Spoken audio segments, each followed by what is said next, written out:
Okay, Assalamu alaikum, everybody. Thank you so much for joining us. Thank you so much to Mass Brooklyn and all of the Mass centers and chapters across New York City for putting this amazing webinar together ahead of such a big and important action happening tomorrow, as well as thank you to Clear for joining us and always providing our community with legal support, as well as the lawyer NB, and I'll leave it up to you if you want to share your name or whatever other information when you speak, who's been very helpful to within our lifetime with legal support and legal advice.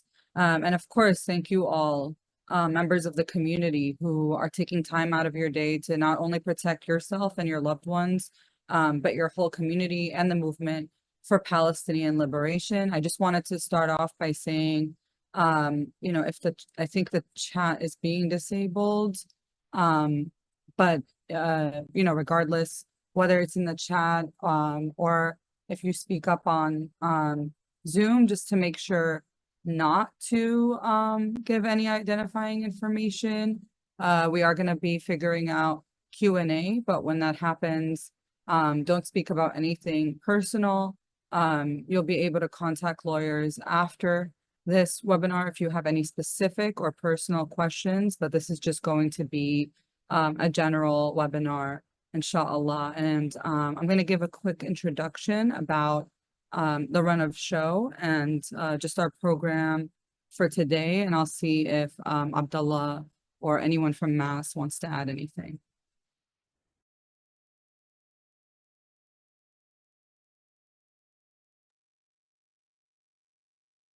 Okay, sounds like we're good. So yeah, first gonna give a quick intro about the context and purpose of this. And then we're going to have Ramzi from CLEAR, the Creating Law Enforcement Accountability and Responsibility Clinic at CUNY Law, to give Know Your Rights, which will be a combination of things, including tips on jail support or what to do if you're arrested.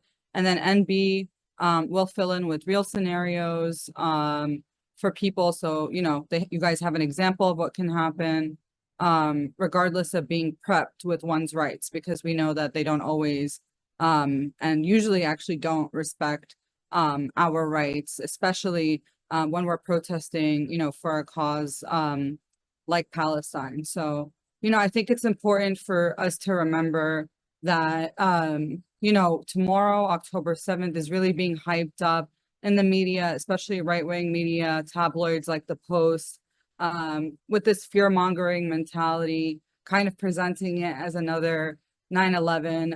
The NYPD and city is creating a lot of fear around the day and this protest in general. I know that university students across the city have gotten notifications or emails from their universities warning about these demonstrations. I know Pace University, Touro College, and many others have specifically talked about demonstrations. There was also a recent article in the Post that just came out a few days ago talking about how sensitive locations will have additional cameras to complement the 80,000 cameras in the NYPD domain awareness system. And Adams himself said, there will be many protections that you will see, and there will be many that you will not see. We will have an omnipresence and a real visible presence of uniform personnel. We've also heard from the NYCLU, the New York City, the New York Civil Liberties Union,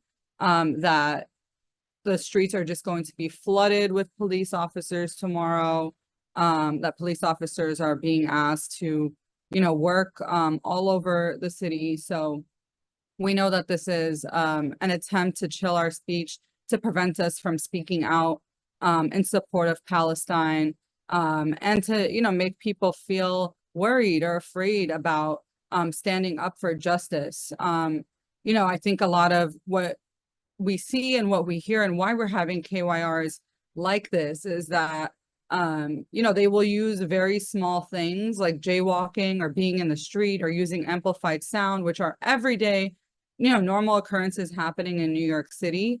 to, bring down the law on us and prevent us from exercising our right to free speech. But we know that legality does not equal morality, that slavery, genocides, Jim Crow were legal, and resistance to them were dubbed as illegal at the time. But we're here to change society. So this isn't just about what is or what isn't legal, but rather how to be the most prepared to protect ourselves. And, ultimately what that looks like is understanding what our legal rights are when encountering law enforcement, how to safely support others during arrests or protests, and essential jail support tips for community members, as well as practical advice on protecting yourselves and others during actions. You all have seen, it was very public when our brother Abdullah Aqil was arrested without being charged with anything, to the point where his wrist was actually broken. And I think he can, share more details about, the brutality of that later if he wants to. But, it just goes to show that just like in Palestine, they can arrest us here without even charging us with anything, without any reason. Oftentimes, what they're doing can be amounted to methods of torture, just like in Palestine, how they arrest kids at protests and break their hands to prevent them from standing up for justice, to instill this fear in their bodies, to instill this trauma, make them think twice about standing up for justice. We know that these are very real things that can happen to our leaders, to our community members. But, I think regardless, we shouldn't be afraid. This shouldn't stop us from standing up together. We're stronger in numbers, and ultimately any sacrifices we make, as we've always said, are nothing compared to our brothers and sisters in Gaza and Yemen and Lebanon, all over the Arab region right now that are, confronting Zionism and resisting genocide with their lives. So I'll stop here and I'll hand it over to Ramzi from Clear to talk about their Know Your Rights. And inshallah, as I said from the beginning, we're going to save Q&A to the end. So while you're listening to Ramzi and then NB, just be sure to jot down any questions you have so you don't forget them. And then we'll, inshallah, answer them at the end. Thank you. Jazakallah khair to everyone.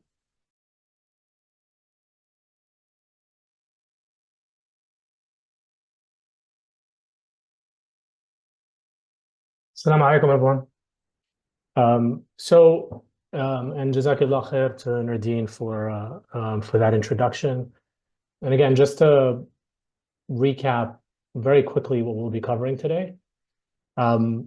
And this is something Clear does with this movement and with many other progressive movements, which is just basic, legal security information. It's information that, inshallah, if you need to, you can use to protect yourself, to protect your community, to protect your movement.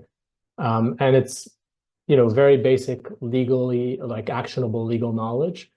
It's not about, what's wrong or right or what's legal or illegal. It's really about what's going to be most useful and essential for you to know so that if you're in particular situations, you'll know how to respond. So I'm going to start with the most important thing, and I'll keep coming back to it, and I'll probably close with it, and you might hear it repeated over and over again, which is that no matter what situation you find yourself in, do not answer questions from the police.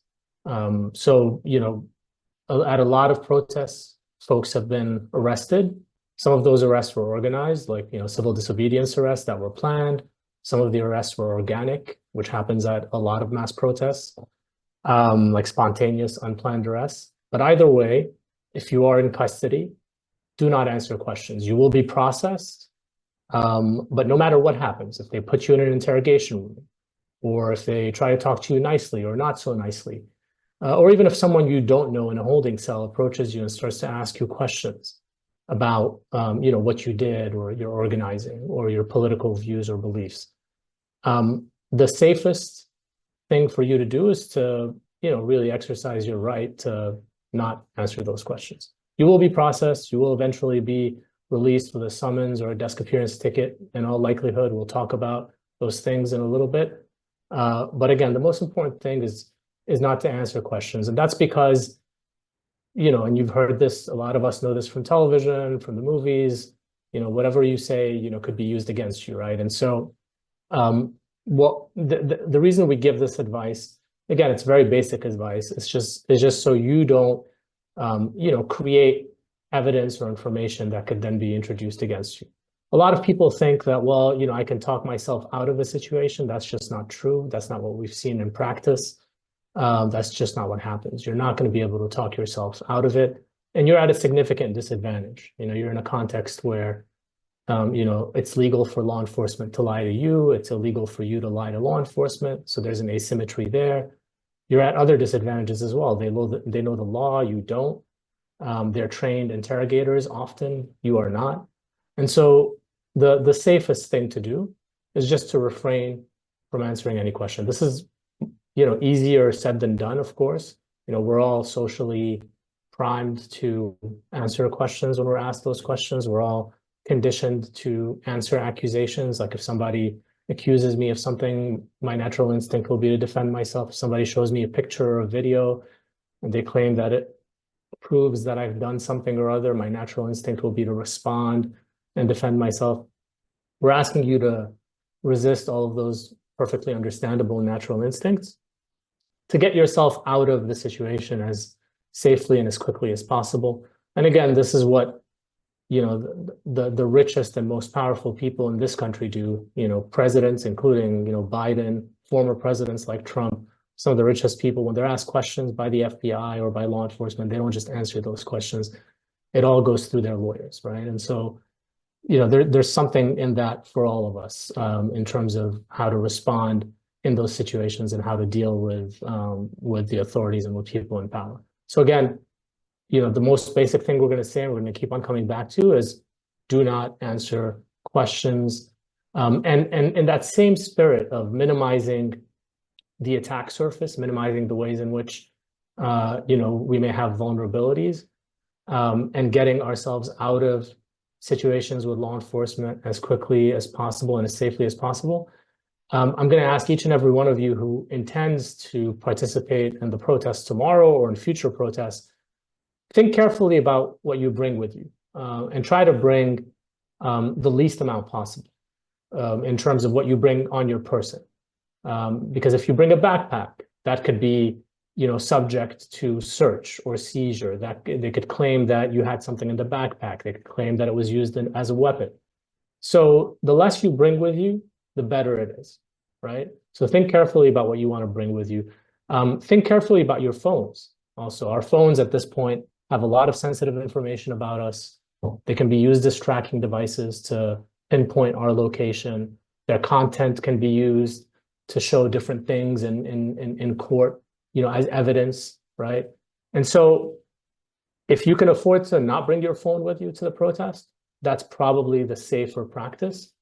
If you have to bring it with you, we would recommend disabling, Face ID or thumbprint ID, like any kind of biometric access that you have on your phone, where you scan your thumb or you scan your face to get in, disabling that, enabling a passphrase, and using like a sentence with, 5 to 10 words that you can remember as your passphrase. That way, if they take your phone, they won't be able to get into it. And if they ask you for your passphrase, again, just as we said before, you're not answering questions, so you're not going to give them your passphrase. So let me recap that, because it's important. We all have phones and we all have a lot of private information on there, pictures, medical information, social security, other things can be on our phone, our addresses. If you can leave your phone at home for a protest, that's probably safer, so you don't risk it being seized or lost in case of arrest or in any other scenario that might come up. So if you can leave it at home, leave it at home. If you have to bring it, secure it. Disable Face ID, disable thumbprint, and enable a password, preferably a passphrase of 5 or more words that you can remember, and that you're not going to give up if your phone is seized, you're arrested, and they ask you for your passphrase. You're just not going to answer that question, just like you're not going to answer any other questions. And if they insist, if they take you into a room and they're trying to ask you questions once you've been arrested, all you need to say is, I want a lawyer. That's it. that you just want to talk to your lawyer, that you're more comfortable talking with a lawyer in the room, that you want to talk to a lawyer, just say the word lawyer over and over again and don't say anything else. We've seen situations as well where, they might give you a bottle of water, they might give you something for you to eat, and then use that to extract DNA to put that in a database. So, if you want to avoid that, we're not saying don't drink, because sometimes people are in custody for a long time and you want to make sure that you're not, dehydrated. But, there are ways to drink from a bottle without putting your lips on that bottle. And there are different tactics you can use to avoid, leaving like a DNA sample that they might use. So that's another tip for when you're in custody. And I can go back over those basics now, and I'll do it again later. Again, remember, no matter what the situation, don't answer questions. If you're asked about, whatever it is, your organizing work, your political views, your religious views, where you're from, do not answer any of those questions. And if you're subjected to questioning, you can say that you want a lawyer, that's fine, but nothing else. Remember to secure your phones, either leave them at home or put in a passphrase that's 5 words or more, disable like biometric ID, thumbprints and, fingerprint and face scan, like other fast ways to get into your phone. You want to disable those. But again, if you can leave it at home, leave it at home. That'll be safer. Think about what you bring. The less you bring, the better it is. The weather is still nice enough that you don't need to bring, sort of like even a very thick jacket with you, but certainly like a backpack and a laptop and things like that, you should leave those at home and not bring those with you to any action. And the last thing is, just remember that sometimes the police in New York City have been known to collect DNA samples from like discarded water bottles and things like that. And so if they offer you a water bottle or even a cigarette, which they do less and less these days, you can drink from that water bottle without putting your lips to it, just as a precaution. Again, in the spirit of giving the least amount of information possible that could then, be used in some way, shape, or form against you or against the people who are organizing with you. So with that, I'm going to go through like a few quick slides, just to kind of talk through what the process might look like, to show you some examples of what like a summons looks like, what a desk appearance ticket looks like. But I will come back to, again, the most basic information, which is, if you're going to remember one thing and one thing only, it is that if you are under arrest, or even if, a cop just approaches you on the street while you're protesting and starts to ask you questions, it is safest to not answer those questions. And we're not saying, of course, you don't want to resist or, do anything unnecessary that will give them ammunition to use over you and say, oh, this person is resisting arrest or they're being violent. So you don't want to expose yourself to that. But not answering questions is perfectly fine. So let me just pull up my screen here and share some of these slides. And Ramzi, you have access to share your screen, right? I think so, yeah. Okay, good. But let me know if you're not seeing it. Can you see my screen now? Yeah, we could see it. Great. All right, so let me start with. So some of this I'm going to go in greater depth, and some of the other stuff I'll just go quickly because I know our time is limited. So generally, with some of the movements we've worked with, there's a legal support team that does a variety of things like arrest observation / protest observation. So that's people who are, moving with the protest and watching what happens. Jail support. So those are the people who support protesters who have been arrested until they come out, inshallah, of custody. And then court support. And that's later on in time when people have their court appearances.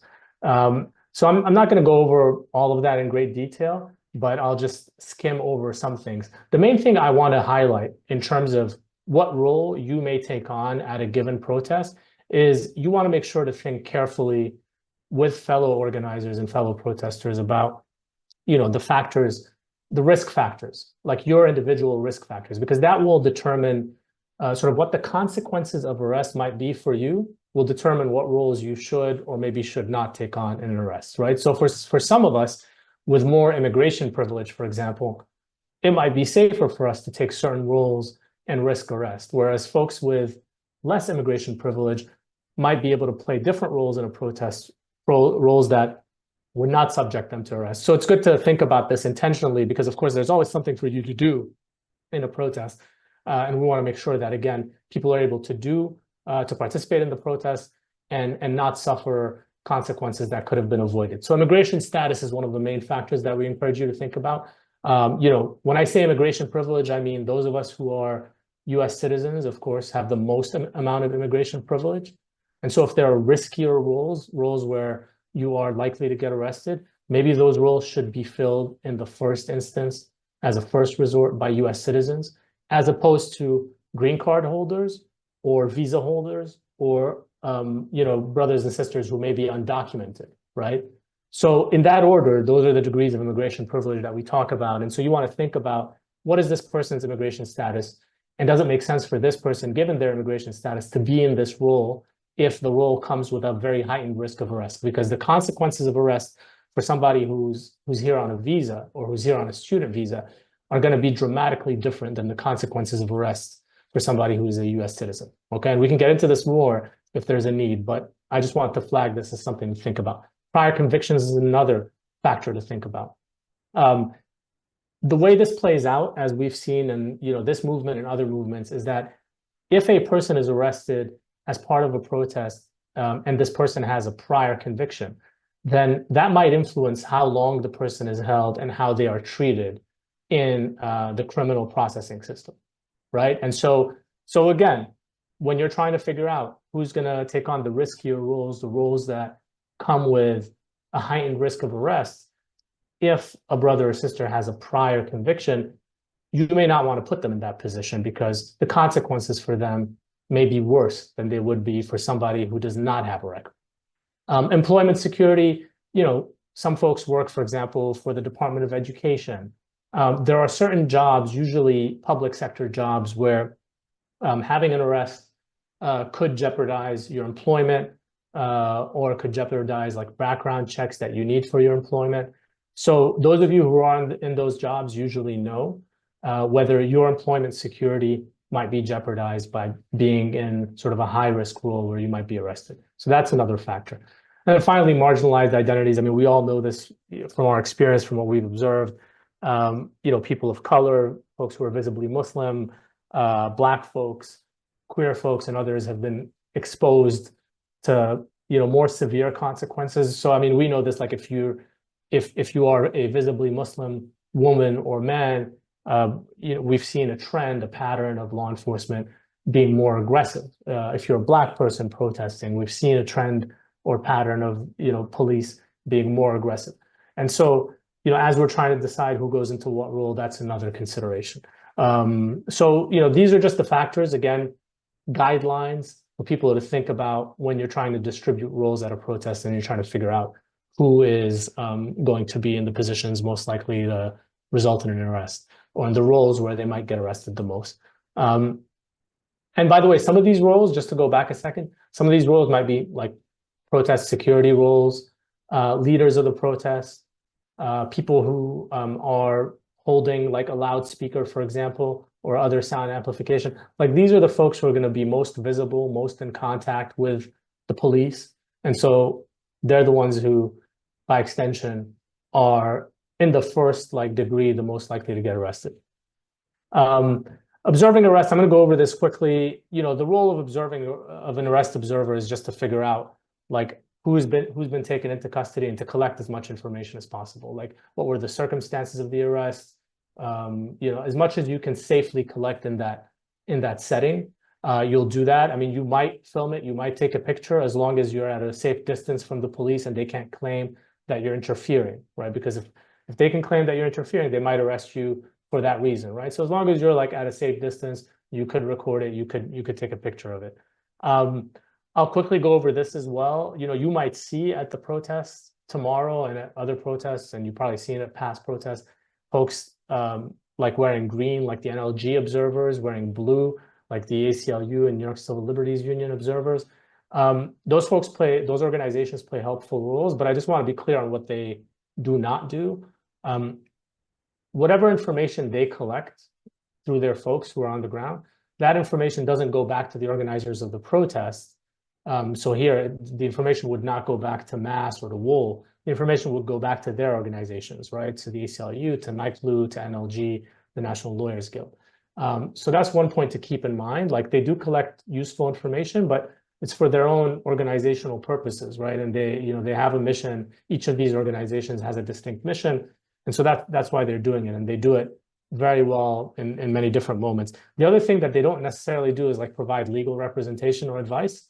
And so, there is like an NLG hotline that you can call to get legal representation in case of arrest. But, the folks who are going to be there on the ground, like, their job is not to provide legal advice or representation in case of arrest. So I just want to clarify that, because a lot of times, understandably, there can be some confusion around that when you see them around. Okay, so, this is ideally, again, if it's safe, if it's feasible, when you see someone get arrested, collecting this information so that you can pass it on to organizers within your formation for them to know, like, centrally, who's been booked, first and last name, time and place of arrest, and any other relevant information, like if you noticed like a precinct number on the car on the van that took them away, or sort of a number identifying the police van, like that can be useful. Sometimes, this is a place where we would recommend that organizers, like leaders in a protest, may want to do this, but not just ordinary protesters, because, again, we want to minimize people's interactions with the police. But sometimes when you're trying to figure out where arrested protesters are being taken, you can ask the police officers there. The white shirts tend to be more informed than the others. They tend to be more senior. So you can ask them where people are being taken. But again, our recommendation would be, if that's going to happen, maybe it should be protest leaders. If there's a security, if there are people who are assigned to security at the protest, those are the folks who should be talking to the police in a controlled way, as opposed to just like run-of-the-mill, like everyday protesters should keep away from police. And again, that's in the spirit of like minimizing your interactions with the police as much as possible, so that you can do the work of the protest and get out of that situation as safely and as quickly as possible. All right, so jail support. So let me focus a little bit more here on what you might need to know if you're arrested for whatever reason at a protest. Okay, so this information here is like the numbers to call to try to figure out where people are in the system, and you can take those numbers down just in case. We're also available to troubleshoot with the organizers here, like at MAS and at WOOL, if at the protest tomorrow people are arrested and you're having a hard time figuring out where they are or when they're coming out. That's something that we can support with at Clear, and the leaders, the leaders at both organizations know how to reach us. But you can take down these numbers. These are the numbers for Manhattan Central Booking. Those are the numbers we try to call when we're trying to get location information, like where are people being held. And you can, when you make those calls, you may have to call repeatedly. You may have to try calling at different times because you might get different people. You might want to try different styles or different kinds of questions to try to get at the same information. But it's worth being persistent and polite, because you're able to get that information a lot of times by calling these numbers. So this is typically where people have been sent in protests, certainly over the last year. They've been processed at one police plaza, which means that usually they're released at the intersection of Park Row and Pearl Street. But I do want to say that, like, there are significant exceptions. So one is like minors, people who are, under the age of 18. A lot of times those folks are not processed at one police plaza. They're processed at the nearest precinct, the precinct nearest to where they were arrested. So that's one thing to keep in mind for minors. There's also a pattern that we've seen at some protests, and I think this, Nardine or the others can correct me, but I think this is true for WOOL protests. There's been this pattern of, people are not always being sent to one police plaza, even if they're not minors. They're being sent to different places, and then it becomes hard to track them down. And so we could deal with that problem if it arises tomorrow or at a future protest. We can help brainstorm and like troubleshoot and figure out where people are. But generally, you know, the vast majority of protesters over the last year have been processed at One Police Plaza. And then when they're released, it's at this intersection of Park Row and Pearl Street in downtown Manhattan. And that's usually where jail support has tried to gather just to be there to receive them when they're released. That can take hours. You know, they can be in custody for hours, depending on how quick or slow processing takes. But that's been the experience. So this is like the information that I want you to remember in case, you know, you are arrested at a protest. Most folks are issued summonses, and then we'll talk about desk appearance tickets separately. But this is what a summons looks like, and you know, it'll have the date for where you should show up. It'll have, you know, what you're being charged with. Now, with a summons, you're being charged with a violation. So that's a violation of like a law or a rule, but it doesn't mean you have a criminal record. It's a non-criminal offense. So that's what a violation is, and it happens through a summons usually. So we tried to highlight here the important information to keep, which is, you know, like the date where you need to show up, and you absolutely must show up on that date, and like what your you know, what the charge is. Here's like a zoom in on like a summons just to show you sort of like the most commonly charged violation. Again, it's a non-criminal offense, right? So if you get one of those pink slips, that doesn't mean you're going to have a criminal record as long as you show up on the date for your summons. Disorderly conduct is the one that, you know, we've seen most commonly charged in protests, including protests over the last year. Okay. Now, a lot of protesters get desk appearance tickets instead. And now a desk appearance ticket, that could be for a violation, which we talked about before, but more commonly it's for a misdemeanor. And so misdemeanor is more serious than a violation, but it is a criminal offense, but it's for a year or less in prison or a fine. And this is what a desk appearance ticket looks like. Again, the important thing is to appear on the date and time. And I will tell you that in the vast majority of protest cases, including over the last year, in the vast majority of cases, whether it was like a desk appearance ticket or a summons, you know, the cases were either dismissed or people got like what's called an adjournment in contemplation of dismissal, where basically they say, okay, like if you keep your hands clean for the next 6 months, the case will be dismissed. And so in the vast majority of protest cases, including in the last year, that's what's happened, right?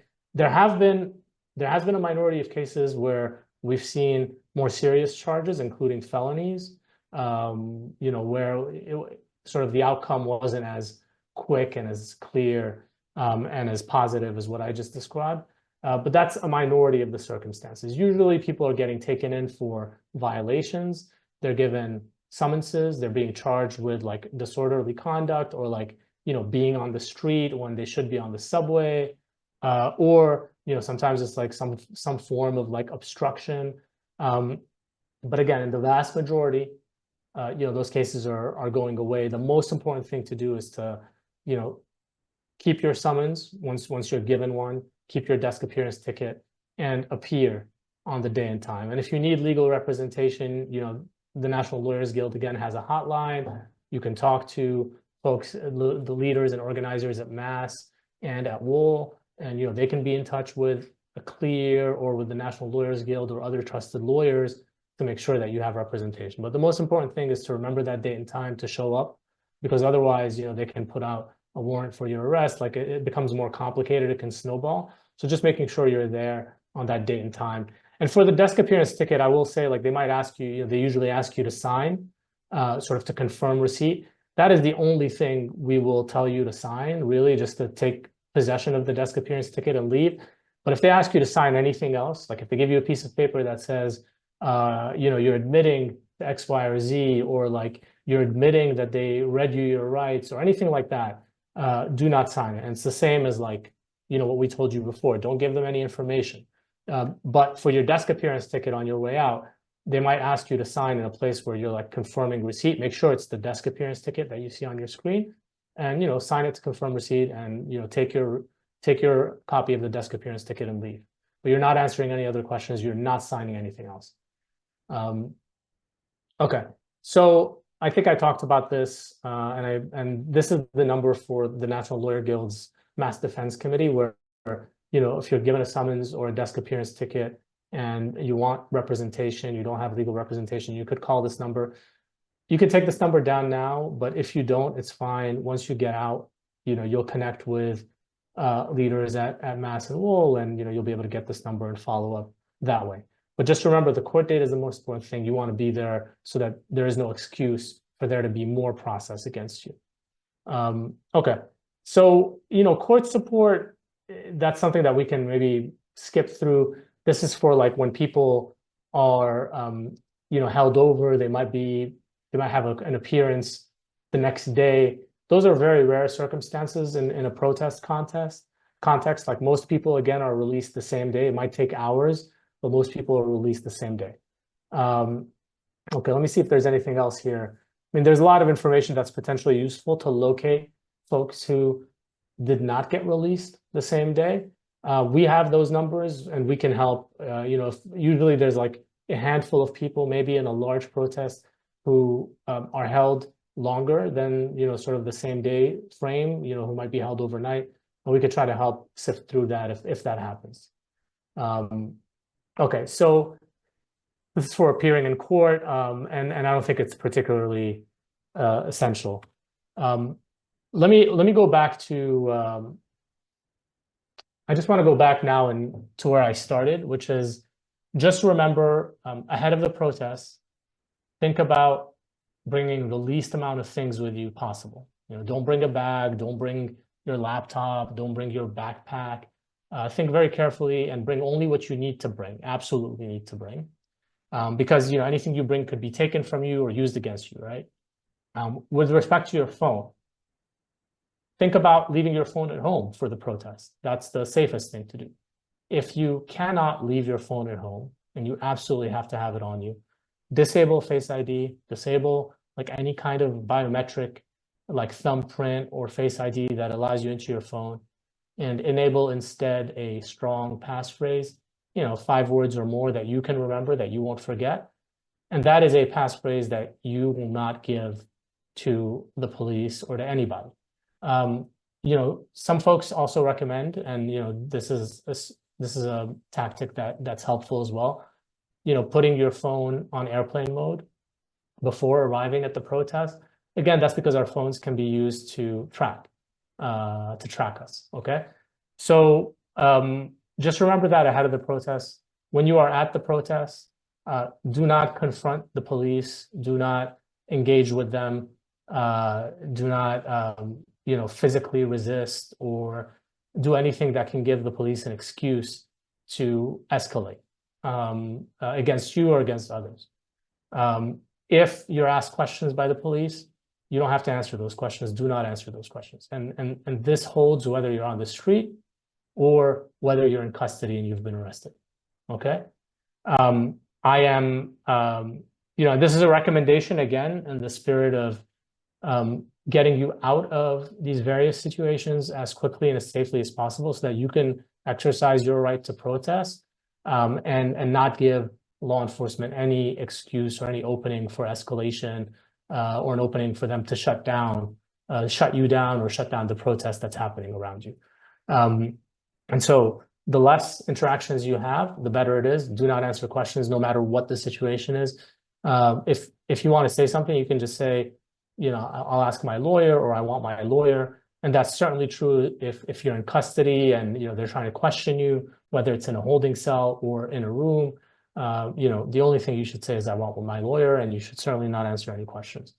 We talked a little bit about the possibility of like DNA sample collection. If you're given a bottle of water, for example, try not to put your lips on the bottle when you're drinking from it if you're concerned about that.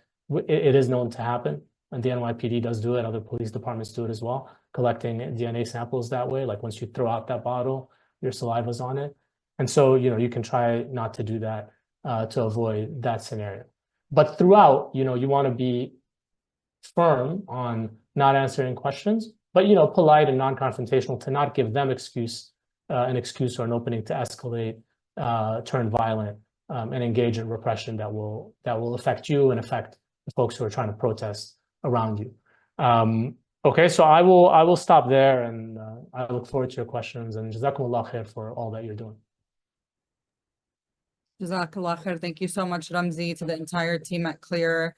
I haven't seen this presentation before, so it's great that you're constantly creating new materials to address the needs of our community. And just a small comment, Timothy Boudet is really everywhere. He even made it into your PowerPoint. So I thought that was funny, and some of you might see him on the streets tomorrow. But I just wanted to emphasize a few things very quickly that Ramzi said just before going into our next speaker. So one thing Ramzi said was not just to not answer questions by law enforcement, before or after you're arrested or in custody or any of these things, but also not to answer questions from random folks who might come up to you at a protest and talk to you. And this is something that, we've pretty much confirmed, because police officers have told people that have been arrested at our protests that there are undercovers there. So they've openly admitted this to us. We've also seen folks wearing, ceasefire pins or kufiyas that are then, chatting it up with police officers, or that we found on 50-a.org confirming that they are undercover police officers in the protest. So just make sure when you're not answering questions that goes for anybody that you don't know, and not just, law enforcement. So not everybody at the protest is your friend. Not everybody is on your side. And aside from the fact that there could be police officers in the protests, we know that Zionist organizations have also sent folks undercover dressed in, Palestine paraphernalia to be in protest to try to dox people, which is, put their face, name, information, if they can get phone numbers, addresses online. We've seen people do that, and that's why oftentimes we encourage people to mask. And just some clarity on, practically what it's going to look like tomorrow. So both the NLG and the NYCLU will be there to do legal observing tomorrow. And we work directly with NLG, so this may not be the case for every protest. I'm not sure if it's because we're members or how it is, but with us, they do let us know as organizers who has been arrested, any names they have. So that's something that, we do. Typically at our protests, white shirts have refused to give people attending the protest information. They even wait forever to give us information, knowing that we organize court support. And yes, Ramzi, it's true. They've not only scattered people across different precincts that are nowhere near where our action is or where the arrests have taken place. And we know mass folks helped with Bensonhurst, someone being taken to Bensonhurst from a protest that was in downtown Brooklyn that, ended in Manhattan. People have been taken to Coney Island, to different precincts around the city, even if they're not minors, but typically they do go to one police plaza. And while they do release them at Park Row many times by Luna Pizzeria, many of you just I know people put that in their navigation because it could be a bit hard to find. They've also been releasing people on both sides of one police plaza simultaneously. The other side is fully square. And now for our jail support setup, we try to be on both sides, as well as have people on standby to go to any other precincts in case any minors were arrested, or they take people to different precincts in general. I think one thing that they've also consistently asked us for when we're looking for where people are is their date of birth. So if you know someone who's been arrested or see someone getting arrested, aside from getting their name and the other information that Ramzi asked, getting a DOB, their date of birth would be very helpful. And, ultimately, all of these precautions we take, can make things less risky, but we can never be risk-free living, in this country that is maintaining the ongoing genocide in Palestine, that is continuing to support it monetarily with weapons, and then also by trying to crush social movements here. So, we've even seen legal observers, attorneys, journalists, and, like we said, minors, children being arrested. I see a bunch of questions in the chat. Please keep them coming. We'll address these questions at the end after the next presentation by NB, and thank you so much for waiting so long. But yeah, we appreciate having you here, and you can give any intro about yourself or your name if you feel comfortable, whatever you feel comfortable doing. And yeah, I'm looking forward to hearing from you once again. So please give it up. Well, there's no way people can actually clap or respond here, but please give it up for our next speaker, NB, and thanks again, Ramzi and NB, for being here, and we'll be answering questions after this portion. Thank you. Thank you. So I'm going to be reiterating a lot of what Ramzi already said. I think the most important thing is that because of the PR and all of NYPD's talking points that we've been seeing lately, tomorrow's not going to necessarily be the same as all the other actions or protests before. And so we want you to be prepared, because innocence or following what the police tell you isn't necessarily going to protect you. The other thing is, a lot of what we're talking about might seem really scary, but remember that these same surveillance forces and these same police forces are deployed in neighborhoods in New York City all day, every day. And there's people in our community who are subject to them all day and every day. So it is survivable. And the important part is, don't be afraid, be prepared. So with that, I'm gonna, like I said, be repeating a lot of what Ramzi said, but with a slideshow.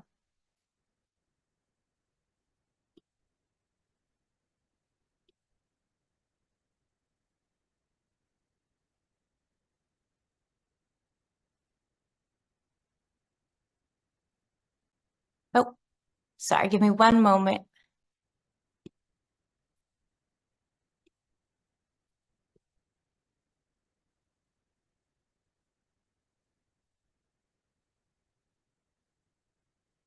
Sorry, it's asking me to leave the meeting in order to share screen, so I'll be right back. No worries. And just while NB is figuring that out, I'm not sure if you see everything that I see, Ramzi, all the questions that are coming in to the chat, because some of them say that they're being sent to me, but if it's helpful to put them in one place or anything like that. I can try, Nardine. I think I see some of them. Let me start with the latest one, and then you could tell me if there's something else that you think is more important. Like there was a question about, is it generally safer to walk on the sidewalk during a protest? So I think that really depends on what's happening around you. Like as you know, a lot of folks have been coming out in support of Palestinian rights over the last year, and even obviously like long before that. So a lot of times the protests are happening on the street. People are marching on the street. Now, there may be moments where the police will make an announcement and they'll say, we want everybody to clear the roadway. We want everybody to move onto the sidewalk. So if that is feasible, do that. Like go on the sidewalk. Like if you can go on the sidewalk and that's what they're saying you should do that. The reason we recommend that in that kind of scenario is just, again, not to give the police an excuse to escalate, to turn violent, to shut down the protest. So if they go on their loudspeakers and they say, move on to the sidewalk, you know, our recommendation would be to do that and to continue with the march, to continue with the protest. Thank you so much, Ramzi. And NB is back. Again, for everyone else, I know we didn't get to the rest of your questions right now.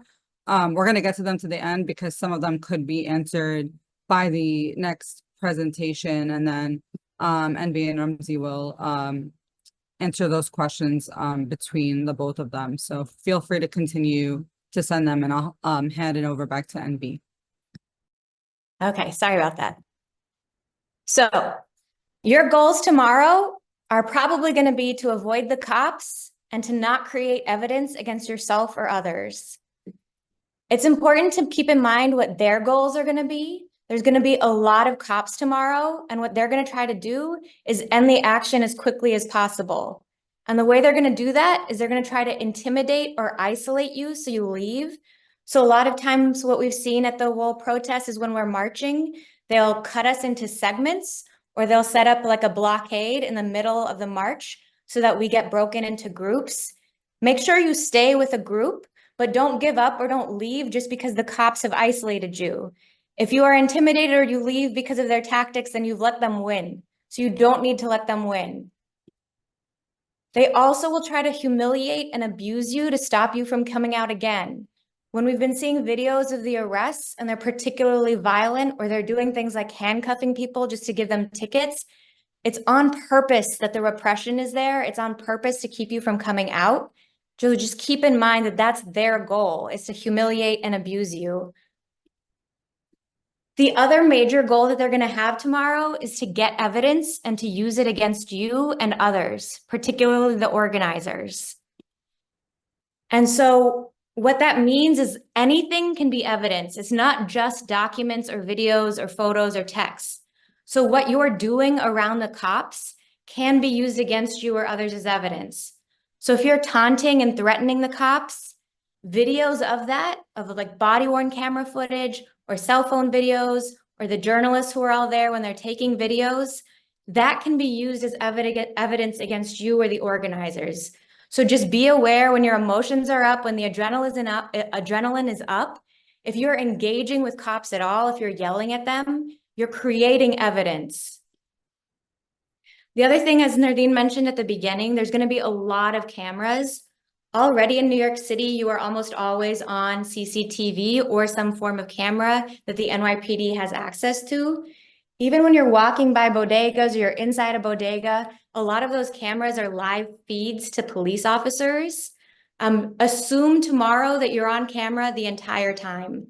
So that's why we're going to say mask up, dress generically, and just be aware. They'll also be watching in real time and saving all social media posts related to the action, or any social media posts that are location, like geolocation tagged to where the action is occurring. So don't post. If you are posting, be aware that you're creating evidence that could be used against you or others.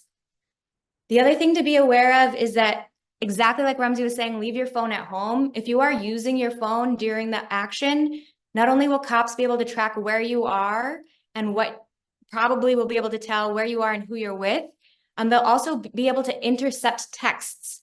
There's devices called stingrays that are almost always in Manhattan and that will definitely be out. So when you're texting, be aware that the cops might be intercepting the texts. So be mindful and choose your goals before the protest, because during the protest, your adrenaline is going to be up and your emotions are going to be up. And you want to make sure that you've assessed your risks, exactly like Ramsey was saying, assess your risks before the protest. Your main goal, no matter who you are and what role you take on, should be to not create evidence. And if your goal is to avoid arrest tomorrow, and like Ramsey was saying, if you're not a US citizen, you should really consider that being your primary goal. Your primary goal should be avoiding arrest. If your goal is to avoid arrest, then avoid the police. Don't invite them to interact with you. Don't talk to them. Don't walk up to them. Move away quickly from them when they come near you. And exactly like that question we just had about the sidewalk, you can still be a valuable member of the action from the sidewalk. So if your risk assessment is that you don't want to get arrested, you can obey the traffic laws, you can stay on the sidewalk and still be a valuable member of the action. So before the action, mask up and wear generic clothes. We are identifiable by a lot more than our faces. Cops are specifically looking, because they now know that a lot of us are wearing masks. They're specifically looking for identifying things other than your face. Covering your face is helpful. It's also helpful to wear generic clothes that other people would also own or have. Don't be wearing the fancy purse or the fancy shoes or the things that less or fewer people have. And don't wear things that are easy to spot in a crowd. Masking up and wearing generic clothes aren't a complete safety guard. The cops will still probably be able to ID you, but it does help in a mass action when there's a lot of people to help you disappear in the crowd and to confuse the cops. So if everyone's masked up and everyone is dressed similarly, that's really helpful to protecting each other. Exactly like Ramsey said, leave your phone at home is the best protection you could possibly have. Your phone is just a snitch. All it's doing is collecting evidence against you and others. So leave it at home. But if you can't leave it at home, keep it off or on airplane mode throughout the action to reduce the amount of evidence that you're creating. And if you're an organizer and you're required to use your phone, put it on lockdown mode. There's guides online of how to do this. So look it up. It's lockdown mode for the iPhone. And I think there's similar modes for non-iPhones. Try to bike or walk to the action if you can. The reason for that is license plate readers. NYPD can pretty much track you anywhere in time and anywhere in the United States with a license plate reader. What that means for tomorrow is that they will know when you got to the protest. They will know where you got to the protest from. They will know who you got there with, and they'll be able to see you leave and where you go after the protest. So if you're driving, just be aware that you are constantly being surveilled and identified because of the car. If you tap or swipe into MTA, the cops will know when and where. The most important thing before the action, in addition to masking up, wearing generic clothes, and leaving your phone at home, is to memorize the phone number of someone that you would want your lawyer to call if you're arrested and charged. That might be your parents, that might be a community member, that might be a friend or a sibling, someone who knows you very well. Memorize that person's phone number. So during the action, remember your goals and their associated risks. If your goal is to avoid arrest, remember that, because again, your emotions are going to be up and your adrenaline is going to be up, and you need to make sure that you're only taking on the risks that you decided you were going to take on before. So to not create evidence during the action, obviously leave your phone at home, but if you can't, remember that all cameras are cops. There are plenty of cameras and cops there. There's going to be extra cameras and cops tomorrow. You don't need to add to that. You don't need to be another snitch in the crowd. So you do not need to be using your camera. If you do decide to video the cops, like Rumsey had talked about, do not post the videos if they show anyone other than cops. If it's just that crowd of pigs, is that crowd of the like all the different cops in their different uniforms doing their little machinations before the show, you can video them. But if there's anyone other than a police officer in that video, don't post it, because you're compromising that person's safety if you do. If you record police violence against anyone, do not share or post that video with anyone, no matter how horrific it is, no matter what political goal it helps show. Make sure that you only share that video with the person who's being shown in the video being arrested or with their attorney. The reason why is there's something called test-align. Cops will fix their story to fit the video. So if they did something really bad or they did something illegal and you took a video of it and you give it to them, or you allow them to see it before they ever have to testify or tell anyone about it, they're going to fix their story. So do not share evidence with anyone other than the person in the video. I'm going to see if this is going to play. There's a really great video. Here we go.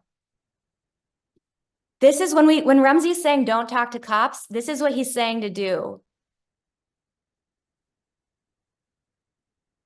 I don't know if the audio is sharing. You can find this video online. But Suella's asking the students things like, I just want to talk to you about Israel. Like, tell me your views. I want to know what you're protesting here. And they are completely stonewalling her. They're not giving her anything. Not only are they not giving her anything, they're not giving her behavior or reactions. They're not giving her anything that shows that they're angry at her. They're not giving her anything that shows they're upset with her. They're not doing anything that shows they want to harm her. They're completely ignoring and blanking her and not giving her any reaction whatsoever. This is what we do to cops. We blank them. Their goal is to engage you or to get a reaction out of you. Their goal is to have you yell at them because they've got their handy little body cams on and they can use that as evidence against you and the organizers. So don't give them anything because that's what they want. If the cops do grab you, and what we've been seeing at the protests is they very physically grab you, so you'll know when you've been grabbed, continue to blank them. You never have to say anything to a police officer or to a cop ever. Continue to blank them. If they ask you for your name and address, you might spend more time in custody if you refuse to give them your ID. Normally in New York, you don't have to carry your physical ID on you. If you're attending the protest and you have legal status in the United States, you should consider carrying ID on you in order to reduce the amount of time you spend in custody. You don't have to tell the cops your name and address. You can just give them the ID or show them where the ID is on you. If they let you call someone, everyone talks about this right to a phone call while they're in police custody. If they let you call someone, just be aware it's a trap. the phone number that you're dialing, the person you call, and the call itself will be recorded or overheard by a police officer, and it can be used against you. We see the phone call that you made, we see the phone number, we see the person you called, and we see addresses associated with that phone number in the police reports that we get when we represent you after. So if they let you call someone, you don't have to do it. Continue to blank the cops, continue to not give them evidence.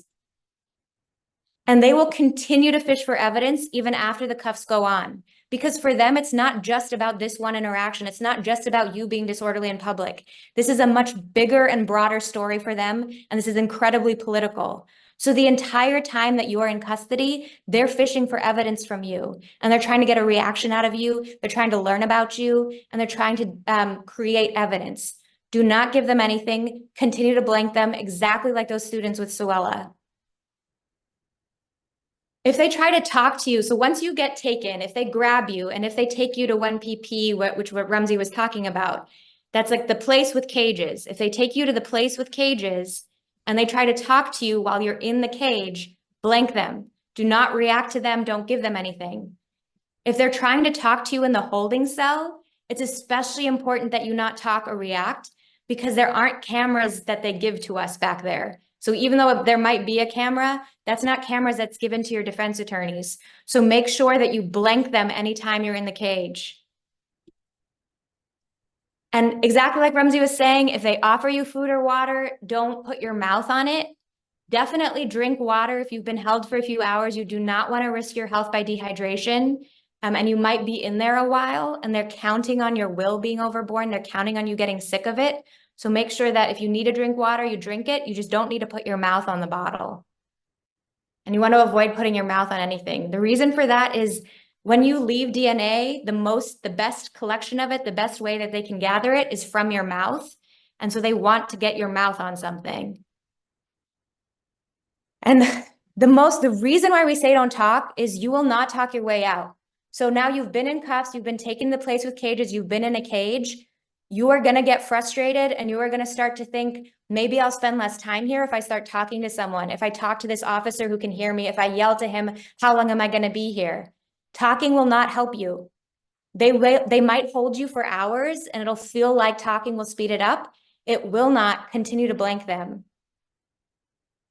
The other thing is you might start to feel while you're in there in that cell for hours, it might start to feel like maybe there's some explanation I can give that will get me out of here faster, or that will mean that I get a DAT or a summons, like Rumsey was saying, like a less serious offense. If I come up with some explanation for them, that will not help you. Talking will only ever make things worse. During that time that you're waiting in that cell, they're deciding what to charge you with. And at that time, you want to freeze the amount of evidence they have to what they got before they got you. You don't want to give them anything while you're in custody. All right, so like Rumsey was saying, they're going to show you things to try to get a reaction out of you and to try to get you to talk.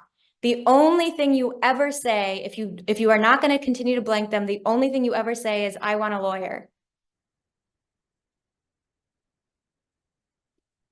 If they show you a photo of yourself, like a photo that's just very obviously you or very obviously someone you know, and you think the only reasonable response to this is going to be, yes, I know that person, that's not your response. Your response is, I want a lawyer.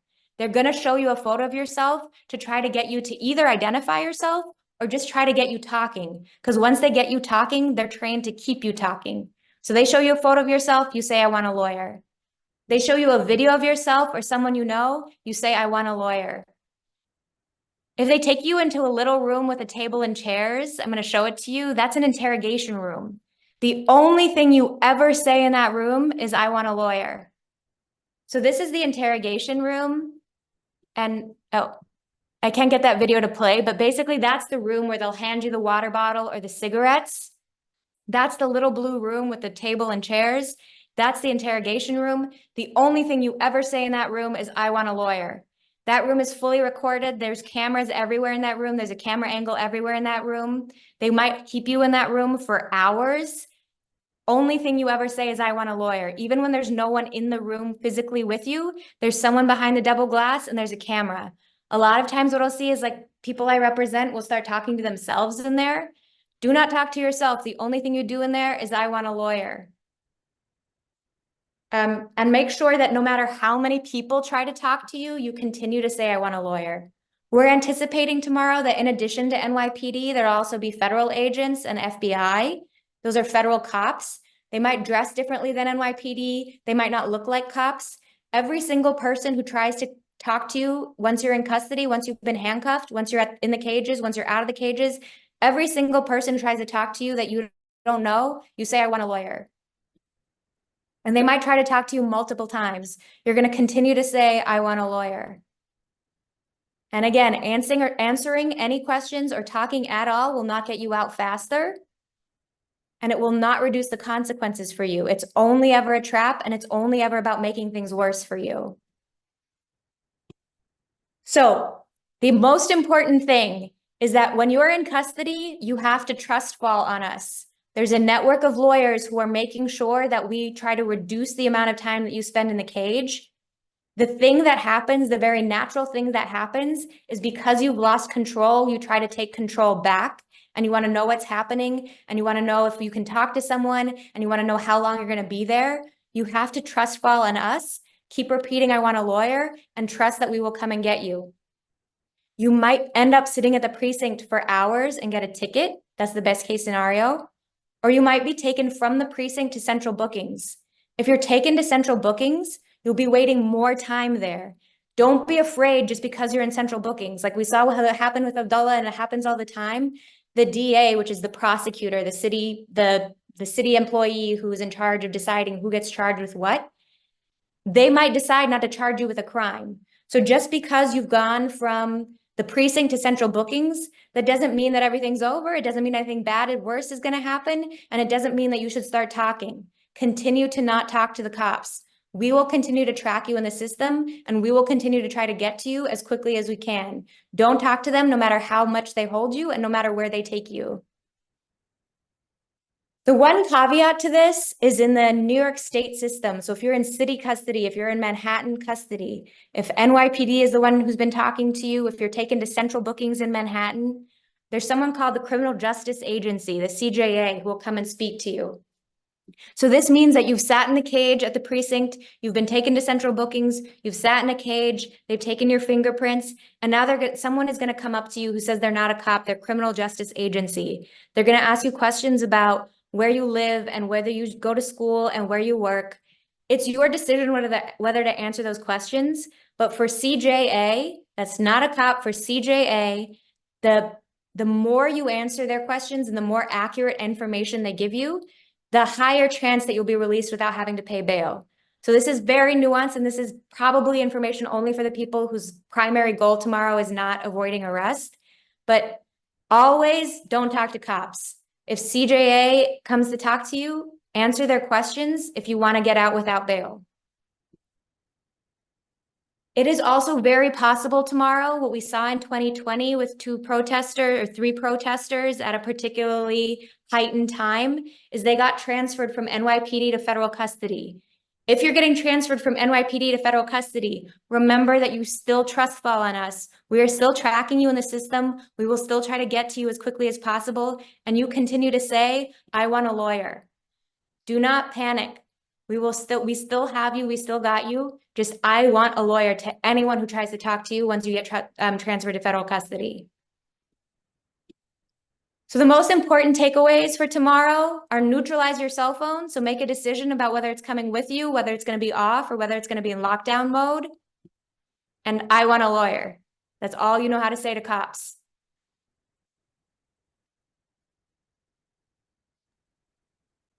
Amazing presentation. Thank you so much, NB, as always. And I just want to add a few things or emphasize a few things that you talked about.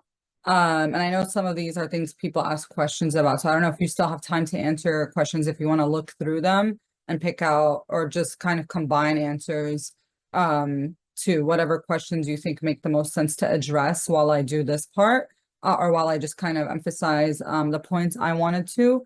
That would be so helpful. So yeah, just want to suggest to people generally It's best to use Signal if you are going to message people anything pertaining to the action or in general while you're at the action, and to have it on auto delete for 24 hours or under. So any messages you send should be deleted, you know, from both phones on Signal from anybody that you contact.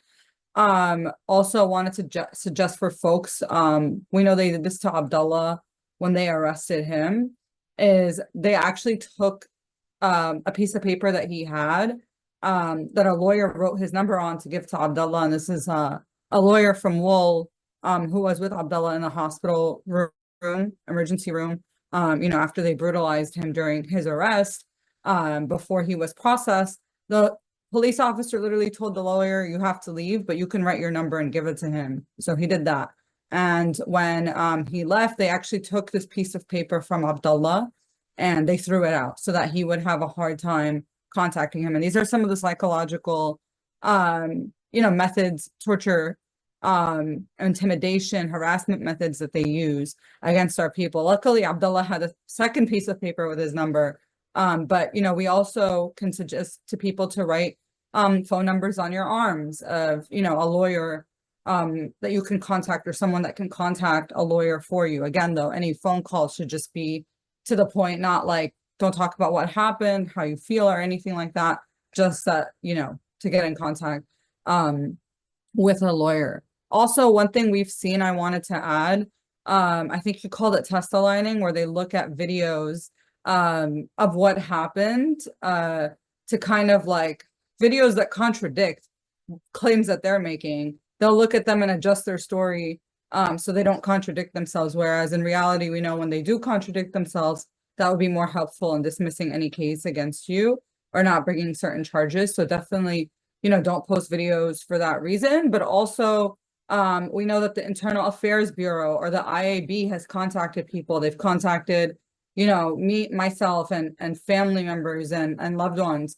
to ask, you know, and they call themselves the Internal Affairs Bureau, that they're supposed to be investigating themselves. But we've seen for a fact people who are part of IAB, who are investigating police misconduct, go on to commit police misconduct within the same day or week that they're investigating someone else's misconduct. So oftentimes these police officers can prepare their buddies, their friends, who are also in the police force, on your story so they can prepare for any upcoming cases. So for the most part, we don't recommend talking to them. You can make that decision with your lawyer, because that's something that, you know, on a case by case basis, there are a few moments where it could be helpful, but for the most part, it's not. They've sometimes hit people up immediately the next day after a protest. But generally, even if you're out and free and they say that they're investigating themselves or they want to hold their police officers accountable, you know, it's usually not the most helpful to talk to them. We've also seen them arrest people for things that happened at previous actions. So they may have wanted to arrest you at the last protest but didn't get you. So they put out an iCard and we don't have to go into information on that, but I mean, they basically just are deciding to arrest you again. And so, or arrest you the next time. And so we've seen people at the very beginning of a protest just get arrested for no reason, and they'll use things from previous protests to justify that happening. So, you know, just preparing people for that possibility.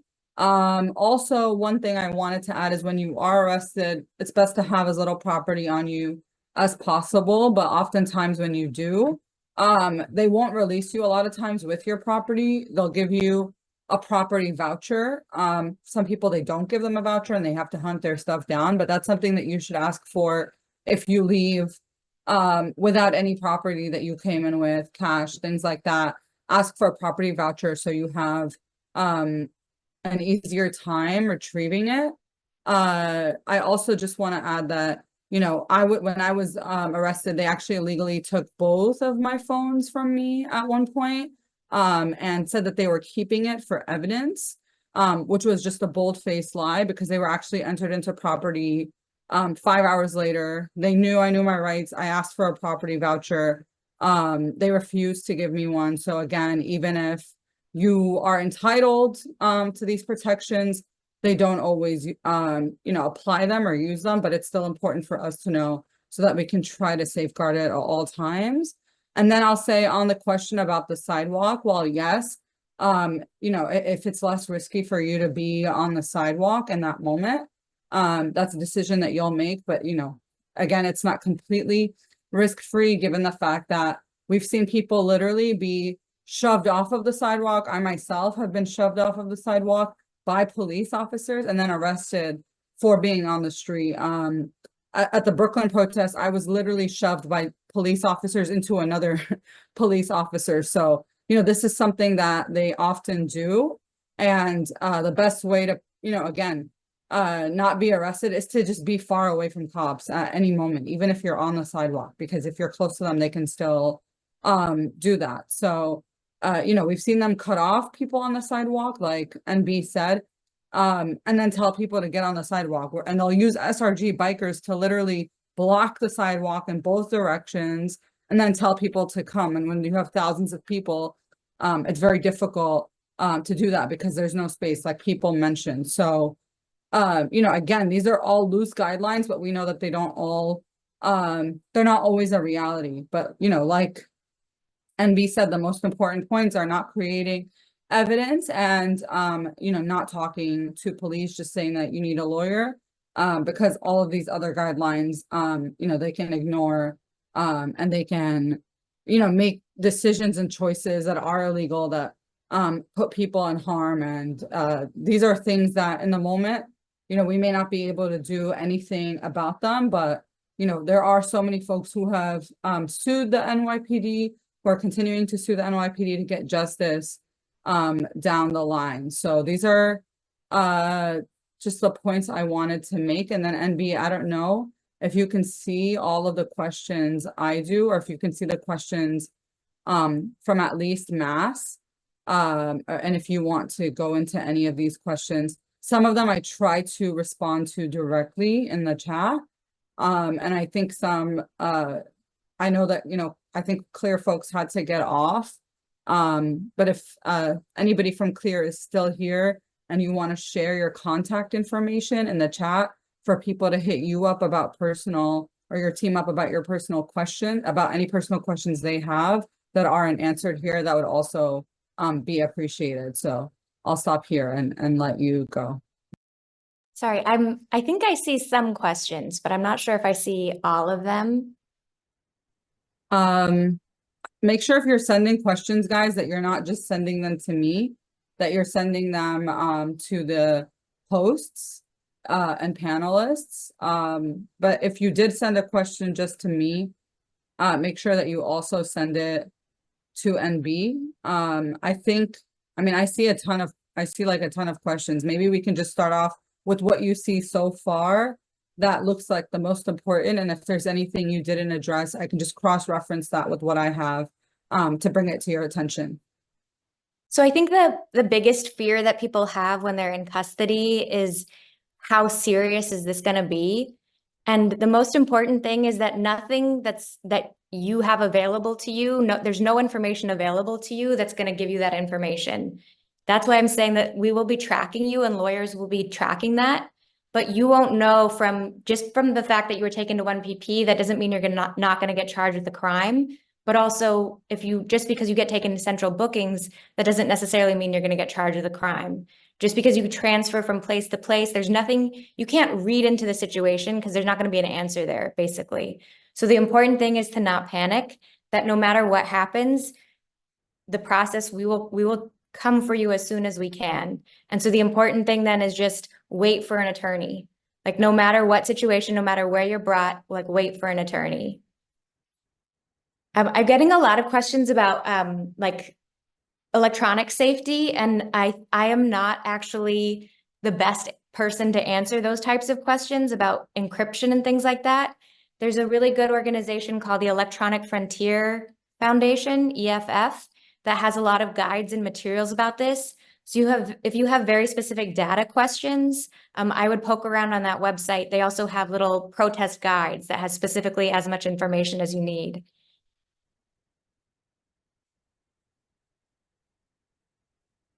I also have another retina scan question. So basically, once you're in custody, they will take your prints. If you refuse to give your fingerprints, that will definitely delay the amount of time you spend in custody. Because what will happen is they will then apply to the judge for a force order, which means that they will forcibly take your prints. So if they're asking for your fingerprints, just know that they're allowed to take them by force if you refuse. So I'm not telling you what to do, but you will reduce the amount of time you spend in custody, and you will reduce the amount of force that's used against you if you give your fingerprints. Same for the iris scan. The reason they're using the iris scan is because the courtroom requires it. It's not just PD putting it into a database. And so if you don't submit to the iris scan, it could increase the amount of time you spend in custody, and the court can forcibly make you comply. So that's the iris scan, and the fingerprints can be taken by force.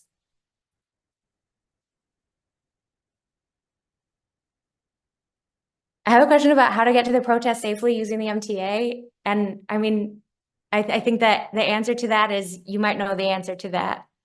If you tap in, or if you use Omni, they know when and where and how you got in.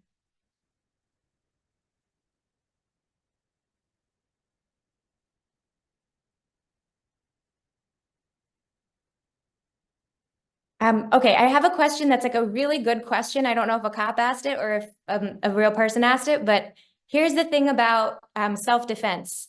So I know Rumsey said, don't resist, don't do anything that increases your exposure. I know that there's also a lot of trainings by networks in New York City about what to do in a situation. Know that the right to self-defense is heavily criminalized. Know that you're taking on a lot of risks if you use anything other than your hands in self-defense. And that risk means that you need to have people's phone numbers memorized of who would post your bail if bail got set. So what that means is, yeah, I have someone shouting out the Second Amendment. What I'm saying is, despite the Second Amendment, despite the law, despite the principle, despite international human rights, self-defense in New York City is heavily penalized and criminalized. And so make sure that if you choose to exercise any of your rights, you are prepared to post bail for yourself. And what that means is that you need to have a network of support. You have a network of people who are prepared for the fact that you might be in custody and that you might get charged with a serious offense. All right, now I'm just getting trolled at this point. But there's some valuable points in there.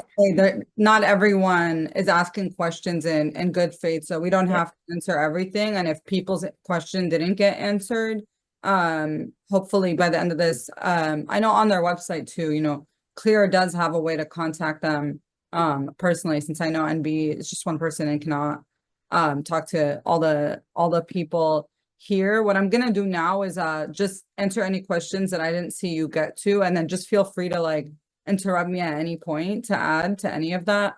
Advice on bringing in kids to protest, not a legal question, but I would just say generally any advice we gave about like assessing your risk and how to minimize that risk applies here. So I would say just wherever you see police, kind of try to stay far away from them, especially with young kids, and to make sure that they have your phone number memorized in case of anything. I think this was addressed if they ask name and address after getting arrested.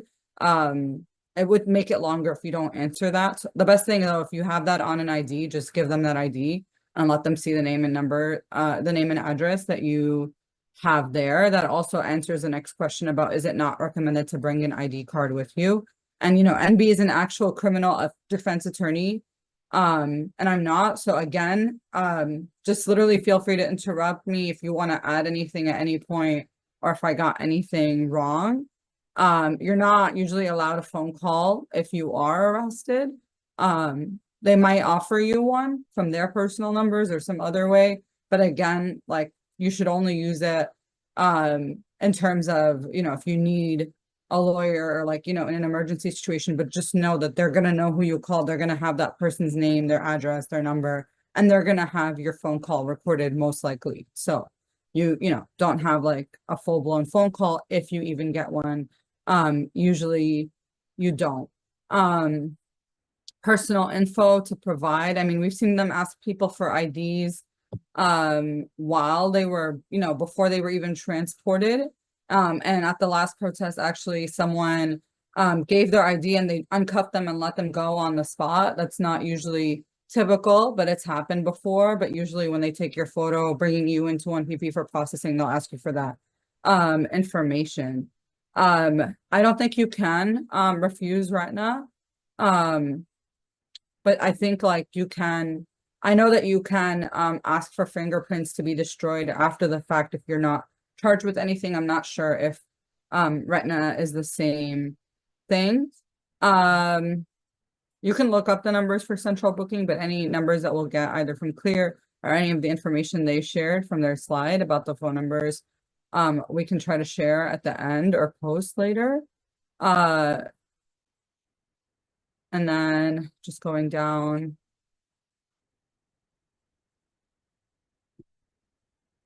Someone asked if just wearing a keffiyeh, you could be arrested even if you're not protesting. I mean, police can arrest anyone for anything, anytime, in New York City. So you can always be arrested for no reason. Not sure if they work, Stingrays work on Signal. Recommend the same org NB does, Electronic Frontier Foundation, I believe it's called, but Signal is still typically the best way to communicate, but generally you shouldn't say anything that doesn't need to be said in Signal if you can avoid it. Again, like, you should only use these messaging apps and be talking about anything, for like an emergency situation, if it's a necessary thing. But, even with Signal, like we've seen police officers look at people's phones and take pictures of people's phones while they're using them. We heavily recommend privacy screens for that reason. We've also seen photographers look at police officers' phones and take photos of their phones in text message. So it goes both ways. But definitely protect yourself as much as possible and try to avoid using your phone as much as possible.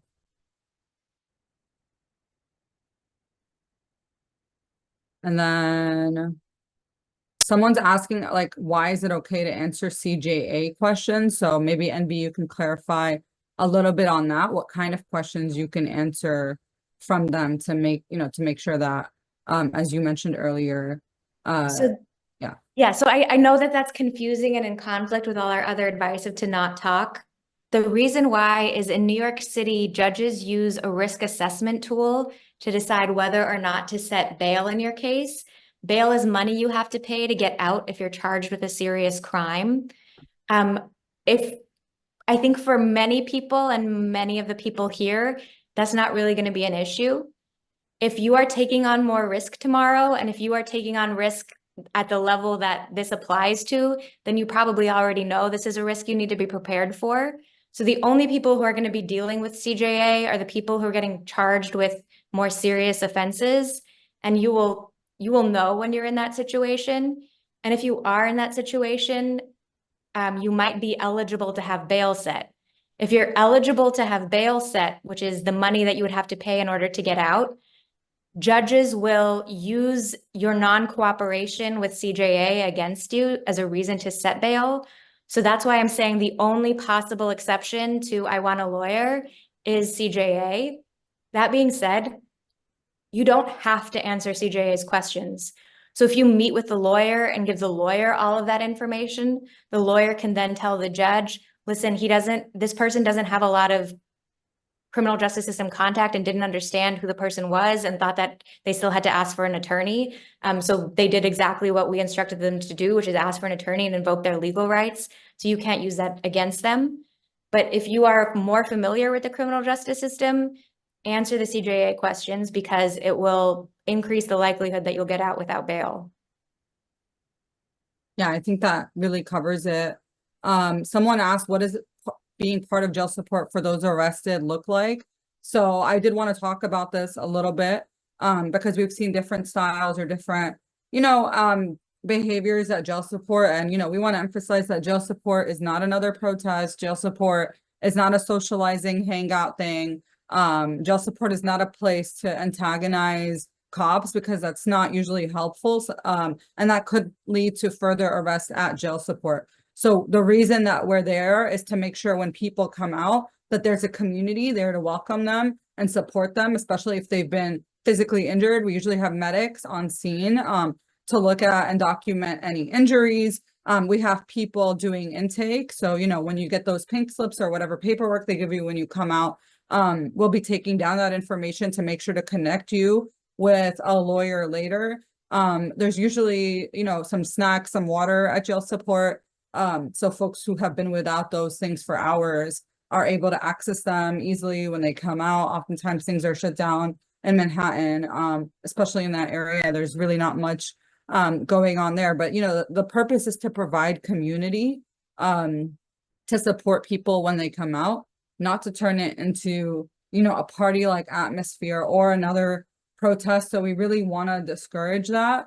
You know, we encourage people making dahat at jail support for the folks who are still locked up, and to, you know, be contacting anybody that can, you know, support with the situation. So that's mostly what being part of jail support looks like. We may ask if there's a lot of people doing jail support in one place and not the other, and we need people spaced out or to check other places. We may ask folks, you know, to help with that, but that, you know, hopefully pretty much covers it. And I'm just looking up any other questions that I've gotten, and the questions, they can only send them individually. So what you see and I see are different, NB. So if you've gotten anything else. So the key thing when I keep saying trust fall on your lawyer, there's a whole network of lawyers, and we have volunteer lawyers who are going to be working that day, who are going to be tracking everyone we know of who gets arrested, and the names and date of births. Like Rumsey was talking about, there are orgs who are going to be in the crowd who are keeping track of that, like NLG and NICLU. We are going to do our best to make sure of everyone gets the representation. There's a question about who you get as your attorney. The attorneys who are volunteering and who are most likely going to be assigned to your case are all part of a network of pro-Palestinian attorneys. If you get a lawyer who's not part of that network, and you don't like them, you always have a right to fire your attorney, but that's way down the line. You don't have to worry about that now, pre-arrest. Someone asked if you have no reason to be followed after protesting, but feel we're being surveilled, what recourse is available? I mean, we've seen them do this. We've seen them, you know, on the Wool team, keep a drone camera literally following us for blocks and blocks after a protest has ended.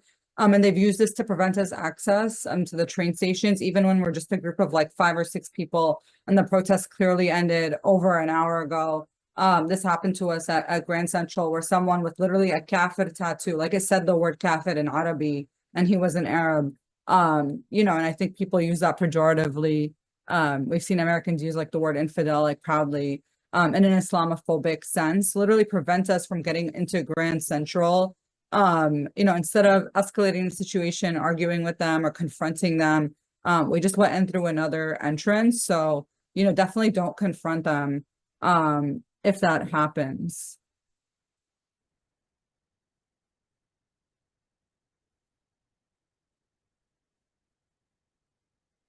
And then someone asked, what role would you recommend for someone who has a felony still under probation supervision? They had an arrest in the past protest and it got dismissed. But they do, you know, still have that fear. So I don't know if you want to address that specifically. If you're on felony probation, and you have a good relationship with your probation officer, you will know the answer to that question. So if you're on actual felony probation and you meet with a probation officer, you have to avoid police contact. So avoid police contact. Yeah, I definitely want to echo that. And then I guess I don't see any more questions on my end. I don't know if you have any more on your end, but one last time, someone's asking, they said that was a lot of info, but could you quickly summarize what the person being arrested should do and what should others around observing do? So you're saying like in the moment of you being arrested. So the most important thing is to blank the cops. Like, do not have visible reactions. Don't give them anything. Don't talk to them. Don't get riled up when they're going to try to provoke you. Don't talk. I think there's the concern of what the crowd around you should be doing is like I'm saying there's different responses to that, and it's about risk taking and what you're comfortable with doing.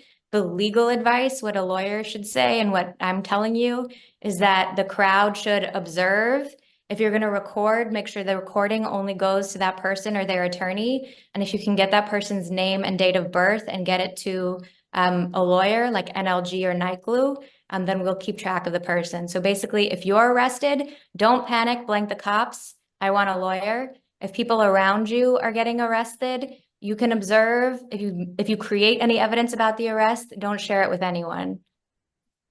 Yeah, these are all very good points. And I also want to add about, you know, I mentioned earlier that it's good to get people's date of birth and name when they get arrested.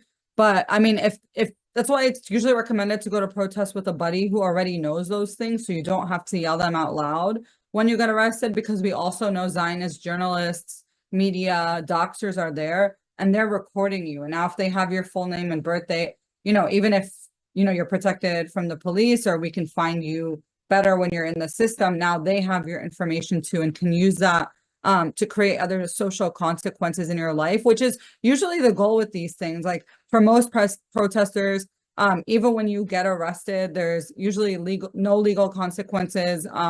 Most of the cases or charges or all of the charges that I've ever faced, you know, have been either dropped or, you know, case was dismissed or sealed. You know, with Abdullah, he wasn't even charged at all. But they do want to put you in a situation where they can physically torture you, manipulate you, contact your jobs, get you fired. So there's a lot of other consequences besides police consequences. And that's why it's best that you do have a buddy who has that info that can help connect with organizers or legal organizations to get you out rather than having to say it on screen.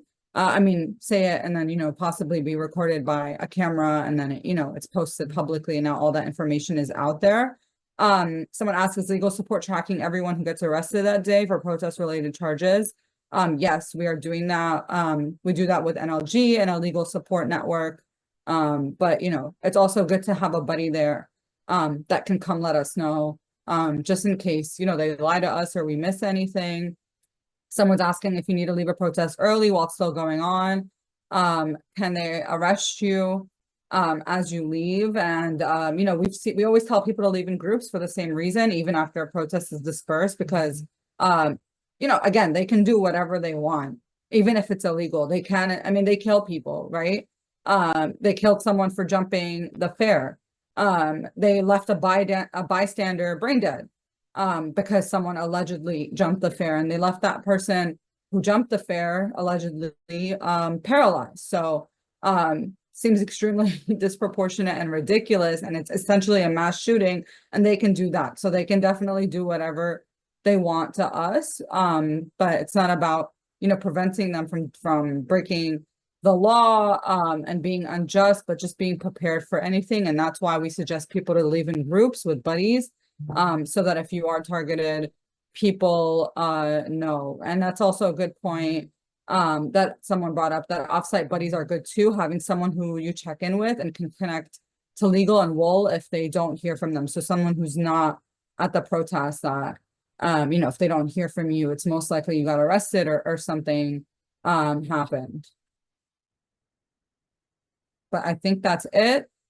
I know this ended up being like 2 hours long. Thank you so much, NB, for coming on at such short notice and for staying for so long.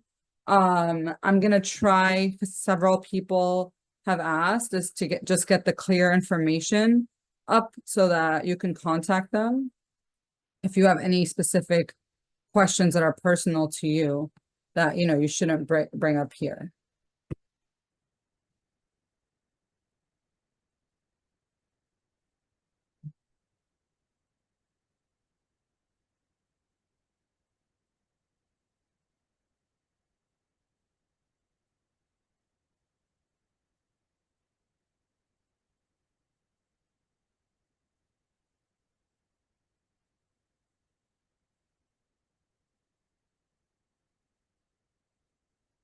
And we can ask them about the slides, but, you know, I can't share them myself. And I don't know why this is showing up on Google, but not on their actual web page. But if anyone from Clear is here and you have something, okay, perfect. So their number is 718-340-4558. That's Clear's number. Their email is cunyclear@law.cuny.edu. Let me see if I can get this on screen. And this is just for any personal questions or questions that we didn't get to today. Let me just see if I can get this on screen 1 second.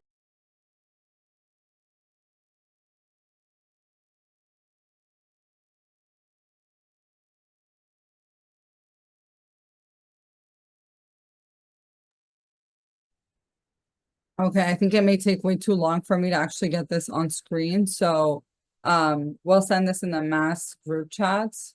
Try to write this down. Email CUNY, that's C-U-N-E, clear, C-U-N, sorry, not E, C-U-N-Y. I don't know if you guys can see this. Sorry, Nerdin. Salam alaikum. This is Hannah, the political doctor from Mass. I'll be sure to send them out all the information in our various group chats, just so you don't have to show your screen like that.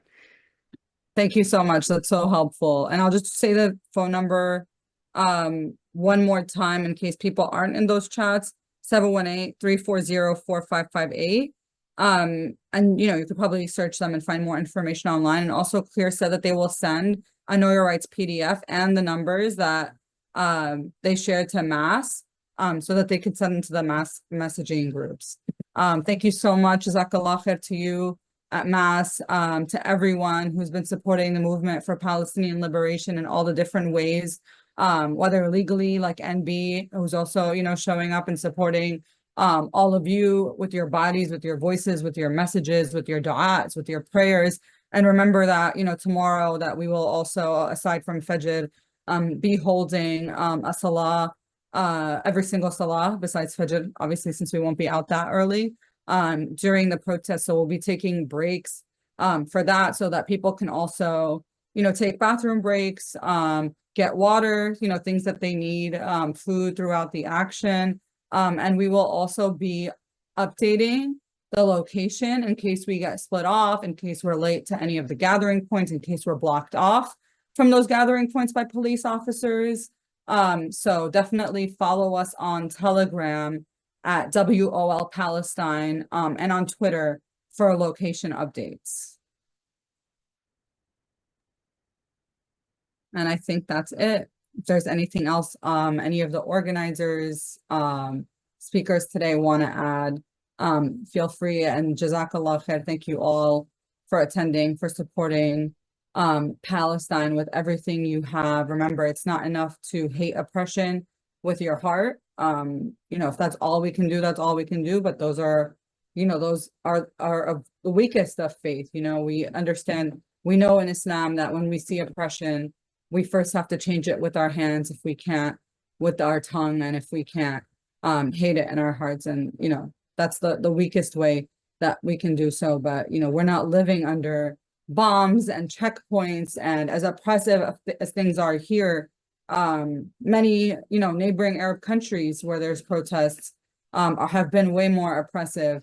Palestinians directly living under occupation and genocide face way more oppression. So, you know, this is why it's important for us to stand up and make our support for Palestine loud and clear beyond social media and beyond dua. We have to complement dua with action.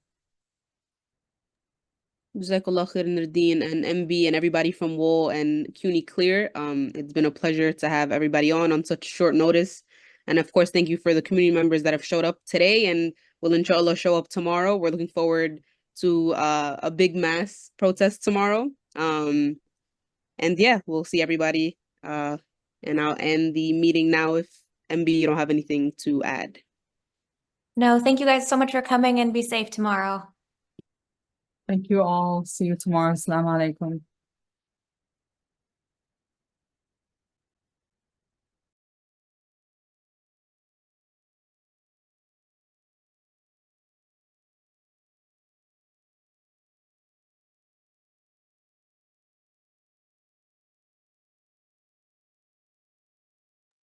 Sorry, Nuruddin, you're host, I think, so you're able to end the meeting fully.